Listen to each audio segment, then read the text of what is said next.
Alpha ஆல்பான்னு நிறைய இடத்துல கேள்விப்பட்டிருக்கீங்க. Alpha அப்படின்னா இது எங்க இருந்து வந்தது இந்த ஆல்பா தெரியுமா? எல்லாத்தையுமே நானே சொல்லிட்டேன்னா நீங்க தெரிஞ்சுக்கிட்டது, பார்த்தது, கேட்டது, படிச்சது அது கொஞ்சமா நீங்க சொன்னீங்கன்னா எனக்கு தெரியாத உங்க மூலியமா நான் தெரிஞ்சுப்பேன். அதாவது குருஜி, இப்போ நம்முடைய மூளையுடைய அதிர்வலைகள் ஆல்பா, பீட்டா, காமா இப்படின்னு ஆகிறாங்க. அது 7 to 14 சைக்கிள் பர் செகண்ட் தான் ஆல்பா ஸ்டேஜ்னு சொல்றோம். அந்த ஸ்டேஜில் நம்ம மூளைய பிரெயினை கொண்டு வந்து அப்போ நம்ம என்ன கோலை அச்சீவ் நினைக்கிறோமோ, நம்ம மனக்காட்சியில நினைக்கிறோம் அது நடக்கும் அப்படின்னு சொல்றாங்க. இதுதான் ஆல்பா தியானம் சொல்றாங்க. இந்த ஆல்பா தியானம் அது எப்படி இதனுடைய ஹிஸ்டரி எங்க இருக்குன்னு கேட்டீங்கன்னா, ஆல்டன் ஃபிரெடரிக் மெஸ்மர் அப்படிங்கிற ஒரு மெஸ்மரிசம் அப்படிங்கிற ஒரு டெக்னிக்கை கண்டுபிடிச்சார். அதை பத்தி இங்க விளக்க வரல.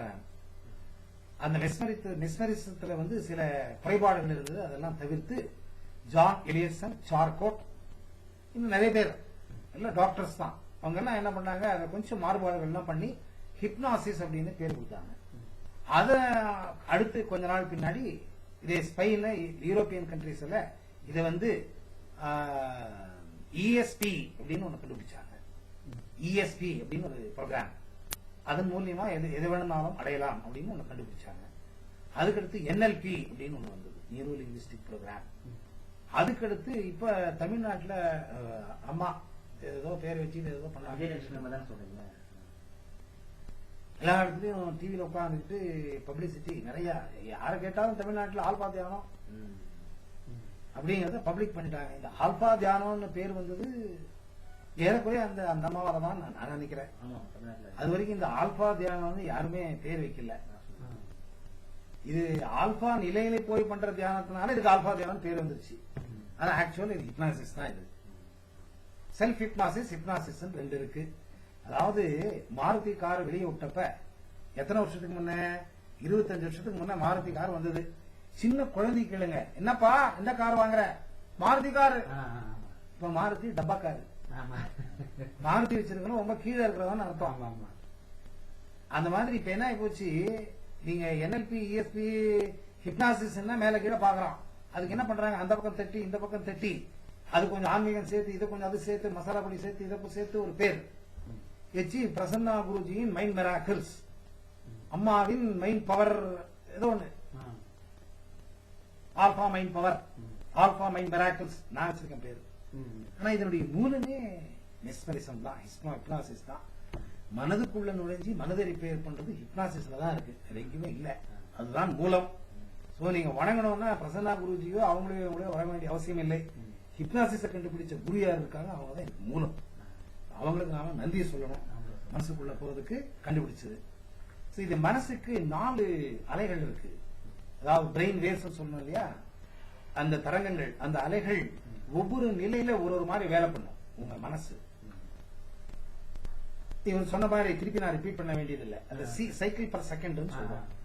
7ல இருந்து 14, 4ல இருந்து 7, அப்புறம் 3ல இருந்து கீழ் 7 to 3, 7ல இருந்து 14, 14க்கு 7ல இருந்து 14, 14க்கு மேல 7ல இருந்து 14, 3ல இருந்து 7, 3க்கு கீழே.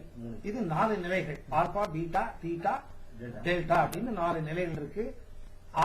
பீட்டாங்கிறது பேசுறது, நீங்க கேட்கறது கான்சியஸ் லெவல்ல. ஆல்பாங்கிறது நினைவு இருக்கும் ஆனால் நினைவு இருக்காது. அதுதான் ஆல்பா நிலைங்கிறது தான் ஹிப்னாசிஸ் ஸ்டேட். அதுதான் ஆல்பா. அந்த ஆல்பா நிலையை வச்சுதான் ஹிப்னாசிஸ் பண்ணுவோம்.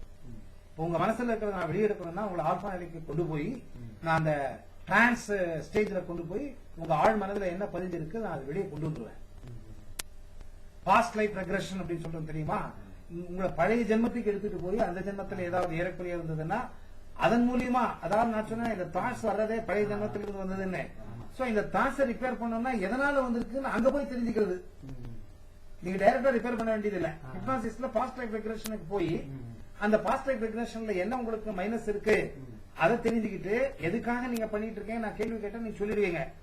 இந்த ஜென்மத்தில் நான் இந்த மாதிரி பண்ணிட்டு இருந்தேன், இந்த மாதிரி இருந்தது அப்படின்னு நீங்க சொன்னீங்கன்னா எனக்கு இந்த ஜென்மத்தில் இருக்கிறது அதுக்கும் கனெக்டிவிட்டி கொடுத்து அதனாலதான் இந்த ஜென்மத்தில் இந்த தப்பு நடந்துட்டு இருக்குன்னு தெரிஞ்சு அதுக்கு தகுந்த மாதிரி ப்ரோக்ராம் பண்ணுவேன். இது ஹிப்னாசிஸ். இப்ப இங்க ஆல்பா தியானத்துல என்ன பண்றாங்கன்னா பாஸ்ட் லைஃப் ரெக்ரெஷன், ஹிப்னாசிஸ் எல்லாம் இல்ல. டைரக்டா மண்டைக்குள்ள போய் நான் உங்களை கேட்கிறேன், என்ன உனக்கு ப்ராப்ளம், ஐயா சிகரெட் அடிச்சிட்டு இருக்கேன், விடணும்னு நினைச்சிட்டு இருக்கேன், முடியல, சரி வா உட்காரு சிகரெட் எடுக்க பண்றேன். அந்த மாதிரி உங்களையே கேட்டு கான்சியஸ் லெவல்ல உங்களுக்கு ட்ரீட்மெண்ட் கொடுக்கறது தான் இந்த ஆல்பா மைண்ட் தியானம்.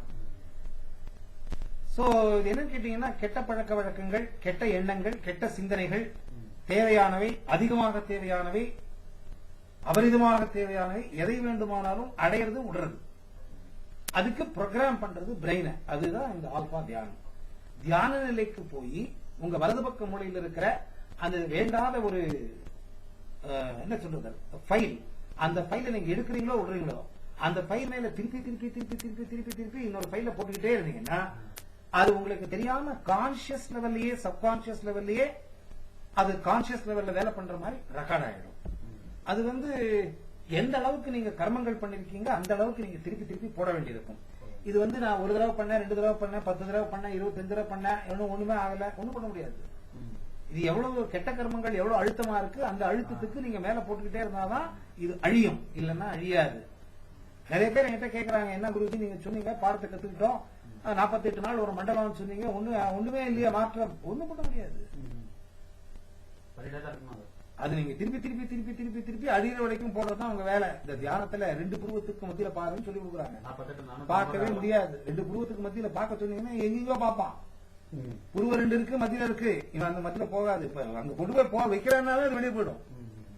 அந்த மாதிரி நீங்க பிரயத்னம் பண்ணி இந்த மண்டை, அதாவது எல்லாமே கடவுளுடைய படைப்பு, ஆட்டோமேட்டிக். உங்க சுவாசத்தை நிறுத்த முடியாது, இதய துடிப்பை நிறுத்த முடியாது, நுரையீரல், இந்த சுவாசம் வேற, ஆட்டோமேட்டிக் கிட்னி பங்கன், அனிச்சை செயலுங்கிறோம். இதெல்லாம் கடவுள் நமக்கு தெரியாமே உள்ள ரெக்கார்டு சாப்ட்வேர் போட்டு பண்ணிட்டான்.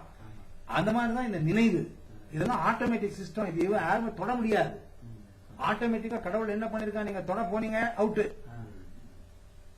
பிபி மேல இருக்கு, கீழே இருக்கு, பில்ஸ் சாப்பிடுறீங்க, ஒரு நாள் பில்ஸ் சாப்பிடலாம் அவுட், ஸ்ட்ரோக். இது பாருங்க, ஒண்ணு பில்ஸ் போடுறதுல ஒண்ணு இல்ல, தனவே வேலை பண்ணிட்டு இருக்கு. கடவுளுடைய இந்த படைப்புல இருக்கிற இந்த சிஸ்டத்தை நாம என்ன ரிப்பேர் பண்ண போனாலும் அவ்வளவு சீக்கிரத்துல மாற்ற முடியாது, எதையுமே மாற்ற முடியாது. ஆனால் திரும்ப திரும்ப திரும்ப திரும்ப திரும்ப திரும்ப என்ன, இந்த உடலையே இயக்கிறது மனசுதான், மண்டதான், மூளைதான். நீங்க திருப்பி திருப்பி திருப்பி மூளைக்குள்ள போய் நீங்க இதை போட்டுட்டே இருந்தீங்கன்னா தெரியாம அந்த இயக்கும் சிஸ்டமே சேஞ்ச் ஆயிடும். இதுதான் உண்மை. அதனால ஆல்பா தியானத்தினால் எதை வேண்டுமானாலும் சாதிக்கலாம். ஆல்பா நிலைக்கு போய் ஆல்பா நிலைக்கு அடுத்து எப்படி போறது?